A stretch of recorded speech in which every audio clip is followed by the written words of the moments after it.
Welcome to today's show, where we're about to uncover a mysterious graveyard adventure. Lao Kui and his friends aren't going to let this opportunity slip away easily. After navigating a winding mountain road, they finally stumbled upon an ancient graveyard at the peak, which looked like a blank page in a history book. It seems like Ji Young's family really doesn't do. Lao Kui examined the graveyard seriously, looking for some kind of secret. He even tasted the soul like a food critic, but ended up walking away looking disappointed. Back in the car, Rongdeng and others puzzled by Lao Kui's decision. He didn't want to bid farewell to the decade-long bond. He was convinced this place was creepier than moldy peanuts. If they did anything here, they might as well wait for good luck to sneak away and bad luck to knock on it. Listening to Lao Kui, everyone grew anxious. High reward or not, they still needed their lives. Ji Young held up a photo of his newborn baby, pleading for help. Looks like he was willing to beg the entire universe for friends at this. Hearing his trembling voice, Huiling suddenly suggested throwing a huge exorcism ceremony. Everyone thought it was a brilliant idea. After all, friends like this don't come cheap. This is an ancient sacrificial tradition known as jumping for the gods. Upon hearing the name, Lao Kui couldn't resist asking if this money was really worth it. Ultimately, everyone united thanks to the boss mediation. Rich people act fast. Ji Young soon had everything ready. That's efficiency. Lao Kui reminded him to find 5 strong men for grave digging. Hiring help speeds things up. With everything ready, Rongdeng recited the opening. The atmosphere was festive. Huiling danced excitedly.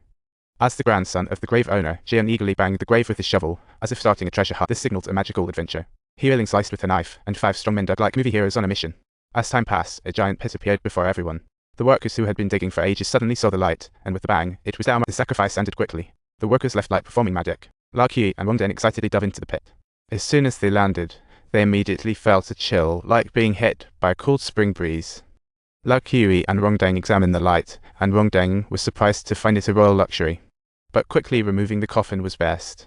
With combined efforts, they loaded it onto the vehicle. Since Ji Young didn't seek another refuge, they decided to go to the crematorium. Lao Kui urged Rongdeng to leave and reminded him not to let anyone open it. Rongdeng chuckled, saying he had been with the president, so he was fine. After leaving, Lao Kui tossed a coin into the pit, as if praying for a blessing. Then the grave diggers resumed filling the pit, but suddenly, something strange happened. Dark clouds gathered, the wind howled, and in an instant, it felt like they were starring in a horse show. Lao Kui instantly understood what was happening. Deep down, he knew this was not a good omen.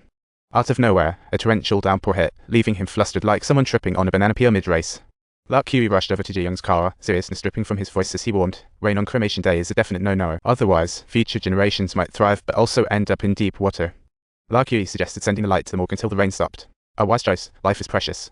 Ji Young hesitated for a moment, but ultimately agreed, and Rongdeng quickly worked out a deal with the morgue manager. Once the light was placed, Lao Kui cautioned Rongdeng and prepared to seek info at a temple. Shortly afterward, the manager found Rongdeng hadn't eaten and suggested dining out. Rongdeng agreed. Starving after a whole day, he headed straight to the restaurant next door. Little did he know, the manager was eyeing the luxurious coffin with greedy ambitions. When Huiling and Feng Jai arrived at the morgue, the coffin was open. Meanwhile, Rongdeng and Lao Kui entered the hospital room to find Huiling recovering, terrified. Huiling, blood streaming from her nose, told them she felt a fierce thing running out of the coffin, as if a Hollywood blockbuster was about to unravel. Meanwhile, in a mansion in Los Angeles, Ji Young's father sat in a wheelchair, gazing out the window. Suddenly hearing a deep voice calling his name, it was quite suspenseful. He immediately asked, "Are you my dad?" It was actually his grandfather who ran out. This guy somehow sensed his son immediately and coaxed him to open the window. It was utterly absurd. As a soft breeze blew into the room, Ji Young's father slowly turned his head only to see nothing. Yet a creepy figure appeared in the window's reflection, truly spine-chilling.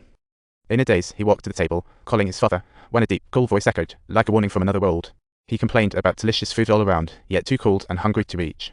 Suddenly, he grabbed the old man's heart. Clearly, this was no good place. He snatched away the old man's life directly. How outrageous. With the old man's death, the evil spirit turned its gaze to Ji Young's mother, who was dancing gracefully in her room, as if she were on stage. However, little did she know that a sinister voice was quietly approaching. A haunting scream lingered in the room, like a prelude to a revelation. Lao Kui realized that the thing that escaped from the coffin might be hunting down descendants, so he quickly called Ji Young to put an end to this. At the same time, he rushed toward the hotel, aiming to trap this ominous soul. Unfortunately, Ji Young was in the shower at the time and didn't hear the vibrating phone on the table, such as the unpredictability. Meanwhile, Huiling, Feng Jai, and Rongdeng were preparing for another ritual. They tied a rope around Feng Jai, hoping this would help call back the escaping soul. Once ready, Huiling banged gongs. Feng Jai got into it, ready for a spectacular performance. Amidst the extraordinary atmosphere, the ritual climaxed. As an offering dropped, Rongdeng saw the shepherd's soul dive into Feng Jai's body. Feng Jai suddenly transformed, lunging at Huiling, but Rongdeng grabbed him just in time. Subscribe for more entertaining content.